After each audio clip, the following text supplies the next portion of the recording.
Hey up, hi-fi dudes and dudettes, it's Nick here, and I've been trying to make this video for ages tonight, and for some strange reason, I keep shooting my feet by accident.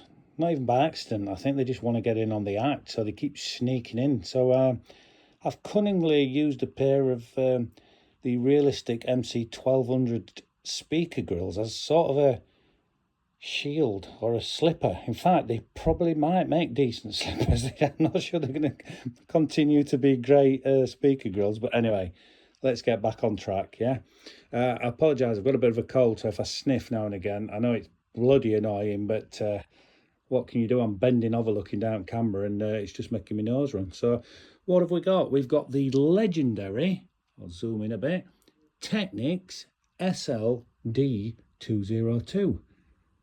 Okay, I know it's not legendary. I know that I should be referring to the probably one of the greatest known turntables in history of the Technics, but it's legendary to me, and who's to argue? If I decide he's a legend, he's a legend. It doesn't matter to anybody else, does it? But anyway, let's get back. Let's get serious. So, yeah, Technics SLD202. Direct drive, so no belt. This was made in approximately 1981, built in Japan. It says on there it's automatic, but it's not. It's semi-automatic. You still have to cue the record yourself to start it, but it does return beautifully back to its home after it's finished playing, so you don't have to get up, and if you forget that the record's going to end, you're not left with your stylus stuck at that end bit for hours on end. So it's very simple. We've got stop, we've got 33, 45, most of mine's done on 33. Got a pitch adjuster, and you've obviously got down there under the lid, you've got that little light that comes on to make your adjustment so you know when the speed is running perfectly. So I've had this about 5 years, paid £120, and I haven't adjusted that pitch adjustment once yet. As I say, very rarely use 45, but when I do, I haven't had to touch that either. It's rock solid. Never given me a minute's trouble. I'm sure at some stage there'll be something that occurs that needs looking at, but so far so good. Queuing arm and the power switch there. The lid, by the way, is in. It's not 100%, but there's a few little scrapes on it, but it's still got a nice sheen on it. So the key thing on these is the hinges at the back. If they crack, they're obviously difficult to replace. So keep your eye out for them if you're going to look for one of these, because a lot of them did get broken. But a lot of reviewers will talk about these turntables, and when they do, they will say that they're built like a tank. Now, I can be honest, I've had throughout my life experience with a few tanks, and I can confirm that these are indeed built like a tank. The only thing I've not done to this is fire some sort of explosive missile at it, so I haven't gone that far, but yeah, they are rock solid, that's for sure. So what we got here, we've got a S-shaped tone arm, you've got the anti-skate adjustment, the counterweight, the little bit that goes in the middle of your 45 if it's missing those.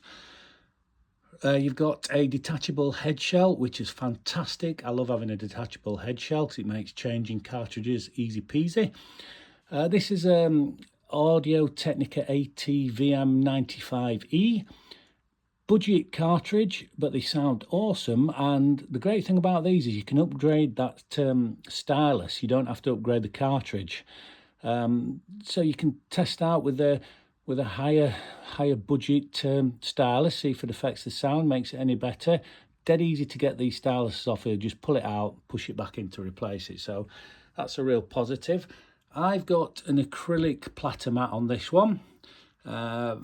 I couldn't tell you whether it makes any difference to the sound or not, but in my head, I imagine it does. That's all that matters, isn't it? I have got the original and it's still in pristine condition, but yeah, whether it's imagination or not, somehow this makes it sound better. But I can't confirm that. I have absolutely no evidence. So yeah, that's the SLD202. From a sound point of view, it's I ain't going to say or pretend it's the greatest turntable in the world, because I've never heard that one, but as a budget second-hand used turntable, it's a fantastic piece of kit. As I say, it's absolutely solid. I mean, this just spins beautifully. It's even that satisfying, just watching it spin. Something about vinyl, isn't it? It just gives you a kick when you play it. But yeah, absolutely lovely. Sounds fantastic, lovely and detailed, nice and crisp, plenty of bass. I mean, I know I talk about that, but in reality, who knows which bit of your system is having the biggest effect on your music? Is it your turntable? Is it your amp? Is it your preamp? Is it when you're using a streamer? Is it your streamer? Is it your speakers? There's that many things that all come together to make that sound. It's hard to know which is having the greatest effect, but yeah, this is up there. Probably prefer this just over my Pioneer PL12D. Only a smidgen though, but they both sound really good. Totally happy with the sound. Can't complain. So that's just a quick run through. If you've got any questions about this, drop us a line, and I'll catch you later. And say bye-bye to the realistic slippers. Catch you soon.